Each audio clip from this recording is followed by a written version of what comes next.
بسم اللہ الرحمن الرحیم۔ السلام علیکم۔ سلطان صلاح الدین ایوبی رحمۃ اللہ علیہ اپنے سپاہیوں کے ساتھ شکار سے واپسی پر جنگل سے گزر رہے تھے کہ سلطان کی نظر ایک آدمی پر پڑی جس کو گاؤں کے 5-6 آدمی بری طرح سے مار رہے تھے۔ سلطان صلاح الدین ایوبی رحمۃ اللہ علیہ نے اپنے سپاہیوں کو اشارہ دیا کہ اپنے گھوڑے روک دو، اور سلطان نے اپنے ایک سپاہی کو بھیجا کہ جاؤ اور ان ساروں کو میرے سامنے حاضر کرو، اگر وہ نہ آئیں تو ان سب کی گردن اڑا دینا۔ سپاہی آدمیوں کے پاس گیا اور سلطان کا حکم دیا اور کہا کہ سلطان کے پاس حاضر ہو۔ جب سلطان کا نام سنا تو تھر تھر کانپنے لگے، لیکن پھر سلطان کے سپاہی نے کہا اگر تم بے قصور ہوئے تو سلطان کبھی بھی بے گناہ کو سزا نہیں دیتا۔ ادھر سلطان گنے درختوں کے نیچے سائے میں بیٹھ گیا اور گھوڑے کو بھی آرام کے لیے چھوڑ دیا۔ ان گاؤں والوں سے پوچھا آخر ایسی کیا بات ہے کہ تم اس نوجوان پر بری طرح تشدد کر رہے ہو؟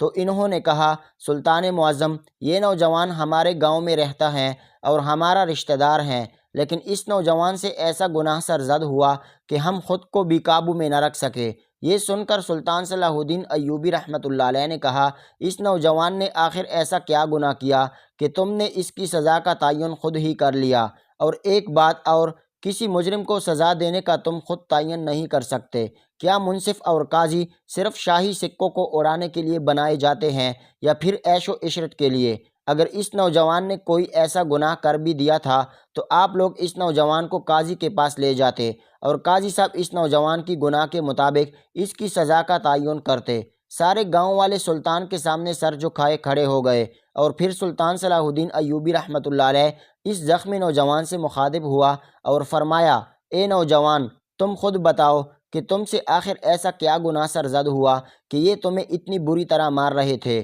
سلطان صلاح الدین ایوبی رحمۃ اللہ علیہ کے باری الفاظ سن کر وہ نوجوان بھی سر جھکائے شرم سے کھڑا رہا، اور سلطان صلاح الدین ایوبی کے الفاظ میں اتنی زیادہ شدت ہوتی تھی اس وقت کے مورخین کے مطابق آپ کے سامنے لوگ بات کرتے وقت لڑکھڑا جاتے۔ سلطان کے سوال پر کسی میں بولنے کی ہمت نہیں ہوئی۔ تھوڑی دیر خاموشی چھا گئی اور ایسے لگتا تھا کہ سب کی سانسیں رک گئی ہیں۔ چند لمحوں کے بعد ان گاؤں والوں میں سے ایک ادھیڑ عمر کا آدمی سر جھکائے کہنے لگا سلطان معظم، یہ نوجوان آج سے 2 سال پہلے بہت اچھی طرح زندگی گزار رہا تھا، اس کی بیوی بھی اس کے ساتھ بہت خوش تھی، لیکن اچانک اسے کیا ہو گیا کہ ان کے گھر میں ہر وقت جھگڑا فساد رہنے لگا اور یہ نوجوان آہستہ آہستہ برائیوں کی طرف بڑھنے لگا۔ پہلے یہ 5 وقت کا نمازی بھی تھا اور اللہ کی عبادت بھی کرتا تھا، لیکن اس کے ساتھ ایسا کیا ہوا کہ اس نوجوان نے نماز کو بھی ترک کر دیا اور اپنی بیوی کے ساتھ بھی ہر وقت جھگڑا کرتا رہتا۔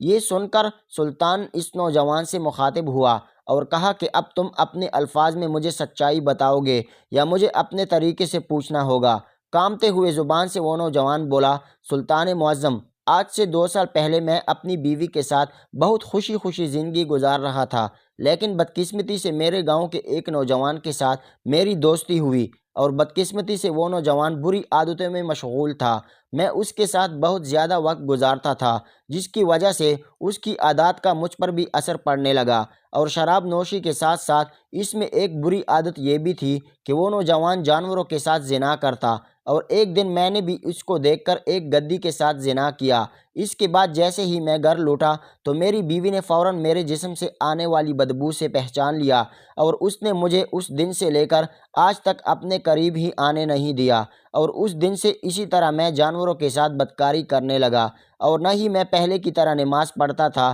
اور نہ ہی خود کو صاف ستھرا رکھتا اور نہ خود کا خیال کرتا، اور آہستہ آہستہ میں اس انجام تک آ پہنچا، حتیٰ کہ ایسا وقت آ پہنچا کہ گاؤں والوں نے ہمیں جانوروں کے ساتھ زنا کرتے ہوئے دیکھ لیا تو انہوں نے ہمیں بری طرح مارا۔ اب نہ ہی مجھے بیوی اپنے قریب آنے دیتی تھی اور نہ ہی میں کسی جانور کے ساتھ زنا کر سکتا تھا، اس لیے میں شہوت سے تنگ آ کر جنگل میں چلا آیا۔ میں نے ہر طرف نظر دوڑائی لیکن کوئی بھی جانور نظر نہیں آیا۔ شہوت سے تنگ آ کر میں نے اپنا نفس پتھر پر رگڑ کر اپنی شہوت نکال رہا تھا کہ گاؤں والے کسی کام کے سلسلے میں جنگل سے گزر رہے تھے، ان کی نظر مجھ پر پڑ گئی اور انہوں نے مجھے پکڑ کر بری طرح مارا۔ یہ سن کر سلطان صلاح الدین ایوبی رحمۃ اللہ علیہ غصے سے لال ہو گیا اور اپنی جگہ سے اٹھ کھڑا ہوا، اور پھر اس نوجوان کو کہا کہ تم نے ایسا گناہ کیا جس کی معافی ملنے کی کوئی گنجائش نہیں۔ پھر سلطان نے اپنے سپاہیوں کو حکم دیا، اس نوجوان کو زندان میں جا کر باندھ دو۔ پھر آپ نے حکم دیا